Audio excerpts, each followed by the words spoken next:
সম্মানিত সাংবাদিক বন্ধুগণ, ইতিমধ্যেই আপনারা অবহিত হয়েছেন যে আজকে আমরা বাংলাদেশ জামাত ইসলামের কেন্দ্রীয় কার্যালয়ে 11 দলীয় নির্বাচনী অক্ষের শীর্ষ দায়িত্বশীলবৃন্দ আমরা একসাথে বসেছিলাম।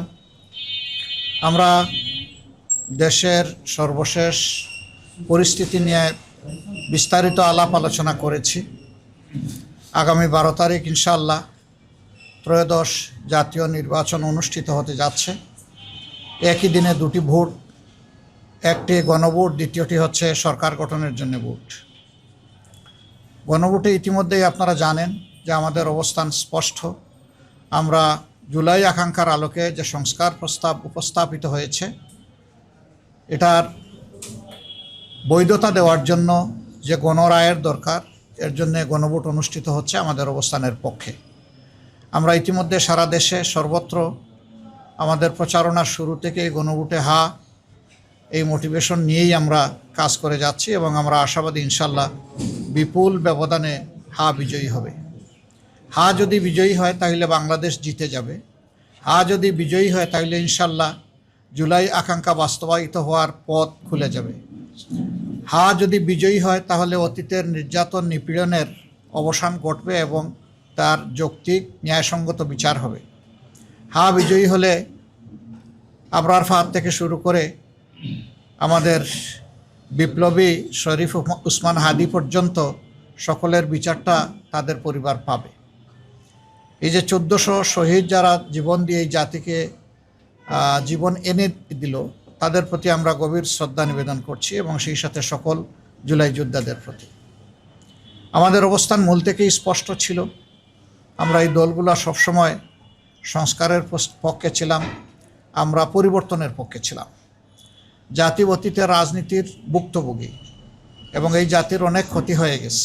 54 বছরে এই জাতি বহুদূর এগিয়ে যেতে পারত। দুর্নীতি দুঃশাসনের কারণে জাতি এগোতে পারেনি। আমাদের অঙ্গীকার হচ্ছে দুর্নীতির বিরুদ্ধে স্পষ্ট অবস্থান এবং আমরা সমাজে সুশাসন বা গুড গভর্নেন্স দেখতে চাই। এর সাথে সাথে আমরা সমাজে সর্বত্র ন্যায় বিচার কায়েম করতে চাই। এই দুইটা জিনিস যদি নিশ্চিত করা যায় তাহলে আমাদের সমাজ যেভাবে পশ্চাৎপদ হয়ে পড়ে আছে এই অবস্থা থেকে উত্তরণ হবে। এবং আমাদের যুবকদের আকাঙ্ক্ষা ছিল যে তারা হাতে কাজ নিয়ে দেশ গড়তে চায়। তারা কোনো ভাতা বা কোনো ধরনের কারো কোনো দয়া দেখতে চায় না। তারা নিজেই এই বাংলাদেশ গড়ার গর্বিত অংশীদার হতে চায়।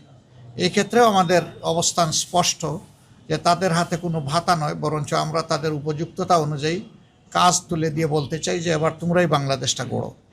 এবং আমরা আসলে তরুণদের হাতেই বাংলাদেশ তুলে দেওয়ার জন্য আমরা প্রস্তুতি নিচ্ছি।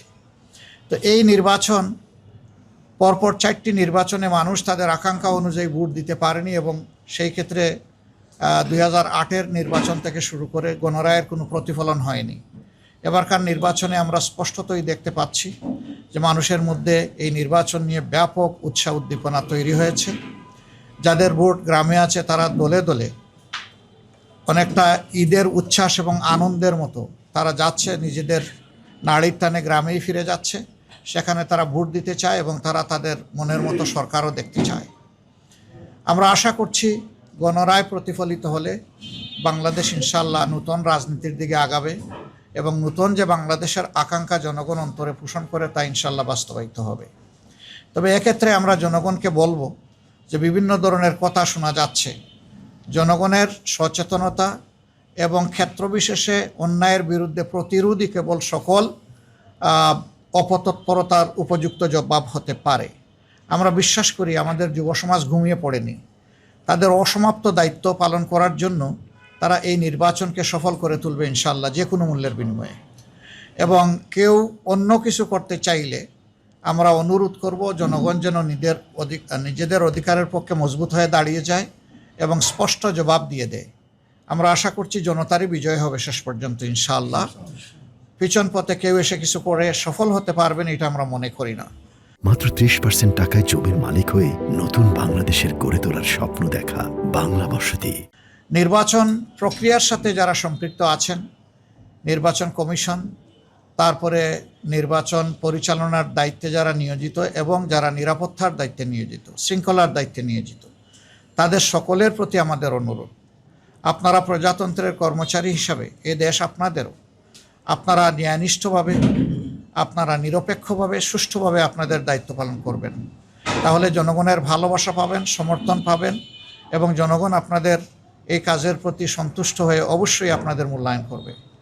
আমরা অতীতের মতো আর কাউকে দেখতে চাই না যে সরকারি প্রজাতন্ত্রের, বাংলাদেশ নামের এই প্রজাতন্ত্রটির কর্মকর্তা হয়ে কেউ নির্দিষ্ট কারো পক্ষ নেবেন, এটা আমরা একেবারেই দেখতে চাচ্ছি না।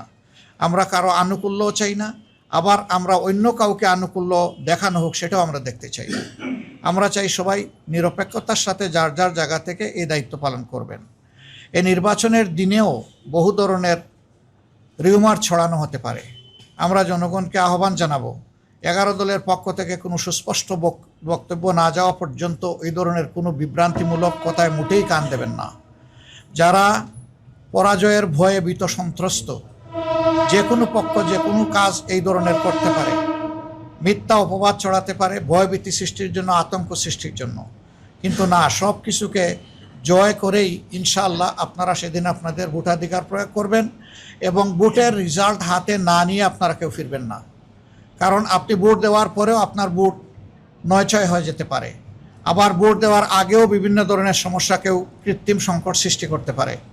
এই সব কিছুকে আমরা বিশ্বাস করি এই বীর জাতি মোকাবিলা করেই ইনশাআল্লাহ 12 তারিখের নির্বাচনকে সফল করে তুলবে এবং সেই নির্বাচনের মধ্য দিয়ে যে সরকার গঠিত হবে, এই সরকার হবে নতুন বাংলাদেশের সরকার, এ সরকার হবে জন আকাঙ্ক্ষার সরকার, এই সরকার হবে কৃষক, শ্রমিক, মেহনতি জনতা সহ মুটে মাঝি মজুর সকলের সরকার, সকল শ্রেণী পেশার মানুষের সরকার, নারী পুরুষের সরকার, শিশু আবাল বৃদ্ধ বনিতার সরকার। এই সরকার কোনো দলের হবে না, এই সরকার কোনো গোষ্ঠীর হবে না, এই সরকার কোনো পরিবারের হবে না, এই সরকার হবে জনগণের সরকার ইনশাআল্লাহ। আমরা সেই জনগণের বিজয়টার দিকেই মুখিয়ে আছি। আল্লাহ রাব্বুল আলামিন একটি সুষ্ঠু নির্বাচনের পরিবেশ নিশ্চিত করে দিয়ে জনগণের আকাঙ্ক্ষা পূরণে আমাদেরকে সহায়তা করুন। আপনাদের সকলকে ধন্যবাদ। এখানে আমাদের 11 দলের অন্যান্য সহকর্মীবৃন্দ আছেন, শীর্ষ নেতৃবৃন্দ আছেন, আপনারা সবাইকে দেখতে পাচ্ছেন। কেউ ইচ্ছা করলে আমার বক্তব্যের পরেও তারা সাপ্লিমেন্ট করতে পারবেন, মোস্ট ওয়েলকাম। এবং আমরা জাতিকে এই বার্তাই দিচ্ছি, একটি সুষ্ঠু নির্বাচনের জন্য সর্বাত্মক সহযোগিতায় 11 দল প্রস্তুত। একটা প্রশ্ন করা যাবে? সেটা হচ্ছে যে আমরা অনেক জায়গা থেকে খবর পাচ্ছি যে কিছুটা বিশৃঙ্খলা হচ্ছে, হামলার শিকার হচ্ছে। কিছুক্ষণ আগে আমরা শুনলাম যে পঞ্চগড়ে সাজিদ সালামের গাড়ি বহরও হামলা করার চেষ্টা করা হচ্ছে। তো এই পরিস্থিতিতে নির্বাচন আর মাত্র কয়েক ঘন্টা আছে, অল্প কিছু ঘন্টার পরে নির্বাচন। আপনি সার্বিক আইন শৃঙ্খলা পরিস্থিতি নিয়ে কী ভাবছেন? আহ্বান তো জানালেন, কিন্তু আপনার অবস্থানটা কি, দলের অবস্থানটা কি? আসলে দেখেন, এই ধরনের বিক্ষিপ্ত বিচ্ছিন্ন ঘটনা অতীতেও ঘটেছে, এটা নতুন না। এগুলা মোকাবিলা করেই অতীতে জনগণ তাদের দায়িত্ব পালন করেছে। আর এবারকার প্রেক্ষাপটটা সম্পূর্ণ ভিন্ন। দেশের শতকরা 40% ভোটার জীবনে একটা ভোটও দিতে পারে নাই। তারা এই ভোটের মাঠ কেউ নষ্ট করবেন এটা আমরা বিশ্বাস করি তারা বরদাস্ত করবে না। ভোটাররাই এর জবাব এবং প্রতিরোধ গড়ে তুলবে। তবে আমরা চাই যে শৃঙ্খলা বিধানের দায়িত্ব যে বাহিনীগুলোর আছে তারা যেন তাদের দায়িত্বটা নিষ্ঠার সাথে পালন করে, তাহলে জনগণকে আর কিছু করা লাগবে না। কিন্তু কেউ যদি ব্যর্থ হয় জনগণ বসে থাকবে না, জনগণ তার দায়িত্ব ঠিকই পালন করবে এবং সুষ্ঠু ভোট আদায় করে ছাড়বে ইনশাআল্লাহ। আমি সেটা হচ্ছে আপনারা তো সুষ্ঠু নির্বাচনের কথা বলছেন, এটা এবং সবাই প্রত্যাশা। বাংলাদেশের নির্বাচনী কালচারে জিতলেই কেবল নির্বাচন সুষ্ঠু হয়। আপনারা যেহেতু এখানে সবাই আছেন, নির্বাচনে আপনারা শেষ পর্যন্ত থাকবেন এবং আপনারা হচ্ছে বিজয় নিয়ে ফেলবেন। ফলাফল যাই হোক সেটা আপনাদের পক্ষেও যেতে পারে, বিপক্ষেও যেতে পারে। অতীতে আমরা দেখছি যে যারা না জিতছে তারা নির্বাচনকে প্রশ্নবিদ্ধ করেছে, নির্বাচন ঠিক হয়নি। আপনাদের অবস্থান কি হবে? আপনারা জয়ী হন আর বিজয়ী? আমাদের অবস্থান স্পষ্ট। আমরা বললেই এটা সুষ্ঠু হবে না, আর সুষ্ঠু হয়নি বললেও এটা ওই রকম হবে না।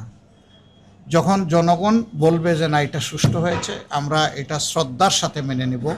আমরা বিজয়ী হই অথবা আমরা বিরোধী দলে বসে, এটা কোনো ম্যাটার করে না। আমরা আমাদের জনগণের উপর খুবই আস্থা রাখি, গভীর আস্থাশীল, এবং আমরা বিশ্বাস করি জনগণ সঠিক রায়টি দিবে ইনশাআল্লাহ। আপনারা আজকে যারা বসলেন নির্বাচনের ঠিক আগে 11 দলের নেতারা, আপনাদের মধ্যে আসলে কি আলোচনা হয়েছে? আজকের এজেন্ডা কি ছিল? আপনারা বিশেষ কোন বিষয়টিকে গুরুত্ব দিয়েছেন যেহেতু সবাই একসাথে বসেছেন? যা বলেছি এগুলোই আমরা আলোচনা করেছি, আলোচনা করেই আমরা বলেছি, আলোচনার বাইরে আমরা কিছু বলিনি। Thank you. এরপরে আর কারো না থাকলে আমরা ধন্যবাদ দিয়ে শেষ করি। কিছু বলবেন মোহন ভাই? নাহিদ? সবাইকে শুক্রিয়া। আর দোয়া করেন, দেশটা তো আমাদের সকলেরই ভাই, আমরা হাতে হাত মিলিয়ে কাঁধে কাঁধ মিলিয়ে একটা সুন্দর দেশ, আমাদের আগামী প্রজন্মের জন্য একটা নিরাপদ দেশ, আমাদের নারী সমাজের জন্য একটা নিরাপদ দেশ, শিশুর জন্য একটা তার স্বপ্ন বাস্তবায়নের দেশ, বৃদ্ধ যারা হয়ে গেছেন এই দেশকে দিতে দিতে তাদেরও আকাঙ্ক্ষার শান্তিতে যাতে দুনিয়া থেকে তারা বিদায় নিতে পারেন, সেই রকম একটা দেশ আমরা উপহার দেওয়ার জন্য আগামী 12 তারিখ ইনশাল্লাহ এগিয়ে যাই।